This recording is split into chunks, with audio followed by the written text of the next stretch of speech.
Hello everyone, how's it going? I'm WoWcrendor and welcome to my Lizardman Crendorian wrap-up video where TB is going to be doing his own highlight video where he sums up all the games and goes through all the games of next week and the highlights and the strategies and he's going to do a very in-depth coverage of this. So if you really want a highlight video, I'd watch his, which should be going up pretty soon, early this week. But I figured I'd do my own mini highlight show to go over what players I upgraded and my next matchup and some of the highlights from my last game and just some stuff like that. I figured, strictly for my team. And I wanted to start out by just looking at the calendar. So here's the calendar of last week. Side strafe loss to Jesse. I dominated Bebop. Granted, he was a great sport, and what could he do? He faced Lil Skittles. TB beat Dodger, and Angry Joe beat the Completionist. So, I figured I'd show you guys the schedule. Next week, I'm going to be taking on Angry Joe. That's going to be a good game. He's possibly a little bit better than me. He's played a lot, but we're going to see. It's going to be very interesting matchup. Also, people are probably gonna be looking forward to Dodger versus Jesse. They are both 0-1, so somebody's gonna have a win after next week. That'll be interesting. Week 3, we got I play the Completionist, so he looked pretty good against Angry Joe. He was obviously still somewhat new to the game, but I think by week 3, after playing TB last week, he's gonna be looking for a win if he doesn't win against TB, and he'll probably have learned a lot by then. So that should be interesting. Is that my first home game? It is. It's my first home game. Oh, wait, I'm the away team? Hold on. Away team, home team. Oh, this week is my home game against Angry Joe. Okay. So this is our home opener. And then week 4, I play Side Strafe, the human team. Week 5, I play Dodger. Week 6, I play Total Biscuit. So not till the 6th week do I play TB. I'm kind of happy about that because I'll have my team kind of buffed up by then. And finally, I play Jesse, which by this time there's going to be a lot of playoff implications because there's only 4 playoff spots. And, I'm going to bet on it right now. I'm going to say TB makes it, Angry Joe makes it, and I make it. But, it's little Skittles. And then the 4th spot, I don't really know who's going to make the 4th spot. I would say Dodger, but there's a lot of other people that I think are going to surprise you in the second week, because I think everybody the first week didn't expect it to be that much of a strategic game and didn't really want to practice. But I think it showed everyone, hey, I should probably practice. And I think once people do practice and learn the game, it's going to be a lot more competitive, and they're gonna be will I make playoffs? I don't know. I think I will. But it should be interesting. I'm just saying someone that lost this week could end up going 5-1 or 6-1. You never know. Anyway, that's the schedule. Now let's move on to the next segment. So this is the team roster page, which will show you pretty much everything you need to know about your team. And last week I had 2 fan factor. I have now increased to 3, which is, I believe it's from just winning. I'm not entirely sure, but it has increased by 1, so now I have 3 fan factor, and that will help me influence kickoff events. So, here's an example of a kickoff event. Here's an example of a kickoff event that I had the advantage because of fan factor. So what's happening in this event is a bunch of people are invading the field and beating up everyone. So you have to roll a die for each player to see if they get beat up. And if they roll a 6, that means that player gets stunned or beat up. While, since I have the advantage, I make it so his players, if they roll a 5 or a 6, get beat up instead of just a 6. So that's the power of fan factor. And as you can see, half his team got beat up instead of just one of my players. And now I can also show you that I won 50,000 gold from my match, and that luckily was enough to buy an apothecary.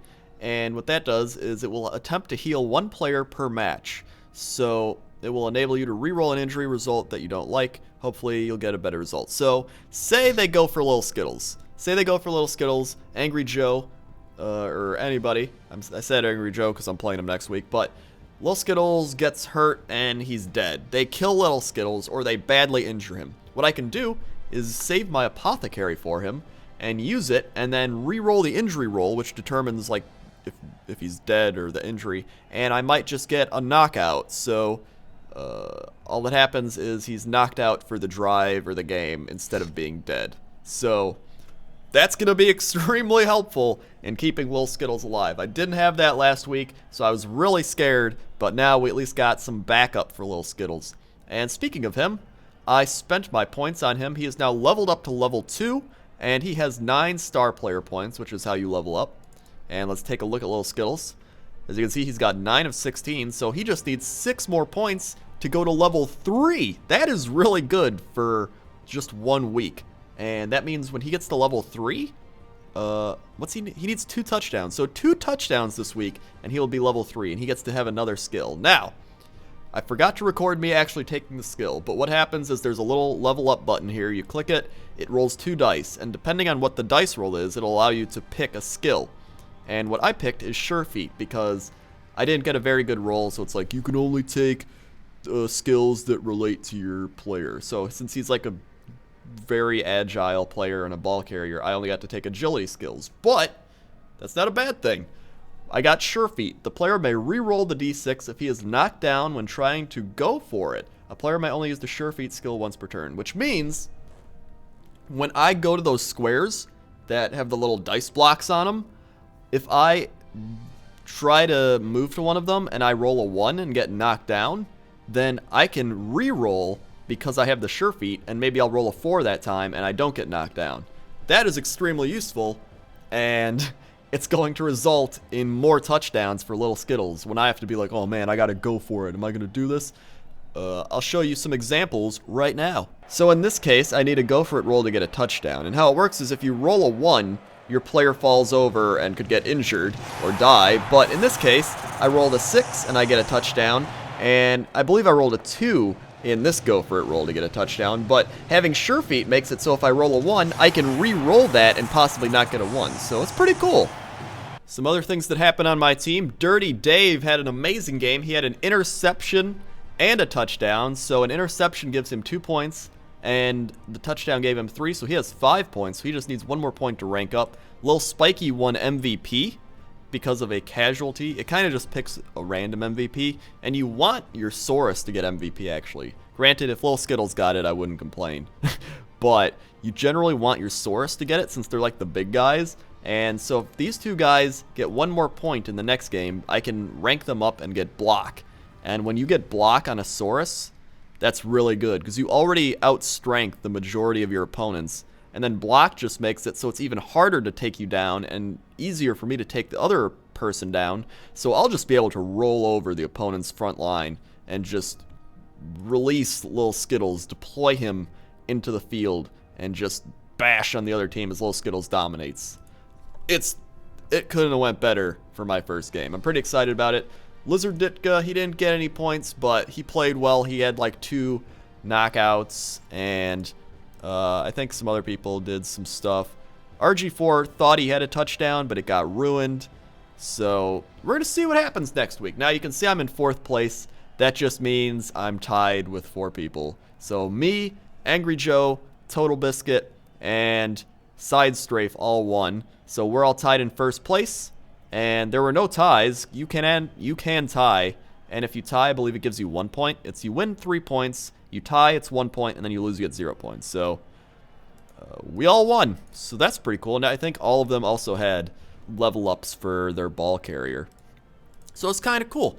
And next week, I'm going to be playing Angry Joe. So let's take a look at Angry Joe's team. So this is Angry Joe's team. He won. He had Geralt, I don't know, one of those. White Fur was his guy that leveled up, got 6 star player points, and I don't believe he's actually picked a skill yet, so that's a thing.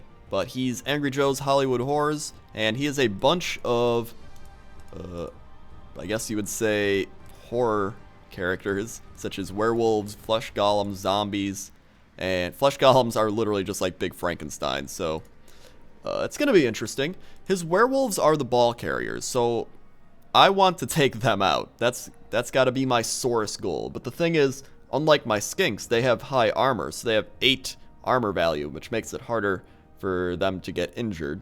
And then he also has regeneration, so if he suffers a casualty, he can roll the dice, and on a result of 1 to 3, the player suffers the result, but on a roll of 4 to 6, the player will heal their injury, but is placed in the reserves box.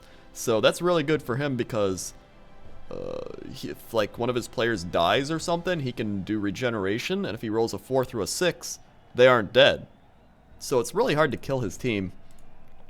But I mean, he's playing my team, so it's just he's also got Claw, which makes it so he can like destroy the armor on my people, and Frenzy, which means if he like pushes or stumbles me on a block, he has to keep going, and that can be useful unless you roll badly, in which Frenzy would turn into a negative. Because like say you got like Defender Push, and you're like, all right, I want to stop. But then it has to re-roll because you're using Frenzy, so you get Defender Push, and then your next roll is like double Attacker down, and then you're like, oh crap, and then you get Attacker down. So I mean, it'll be interesting. And then his only Strength 4 players are both his Frankensteins, so his 2 4 strength against my 6 4 strength, as well as Lizard Ditka, making it 7 players with over 4 strength. Lizard Ditka has 5. So my plan will likely be similar to last week's, where I line my team up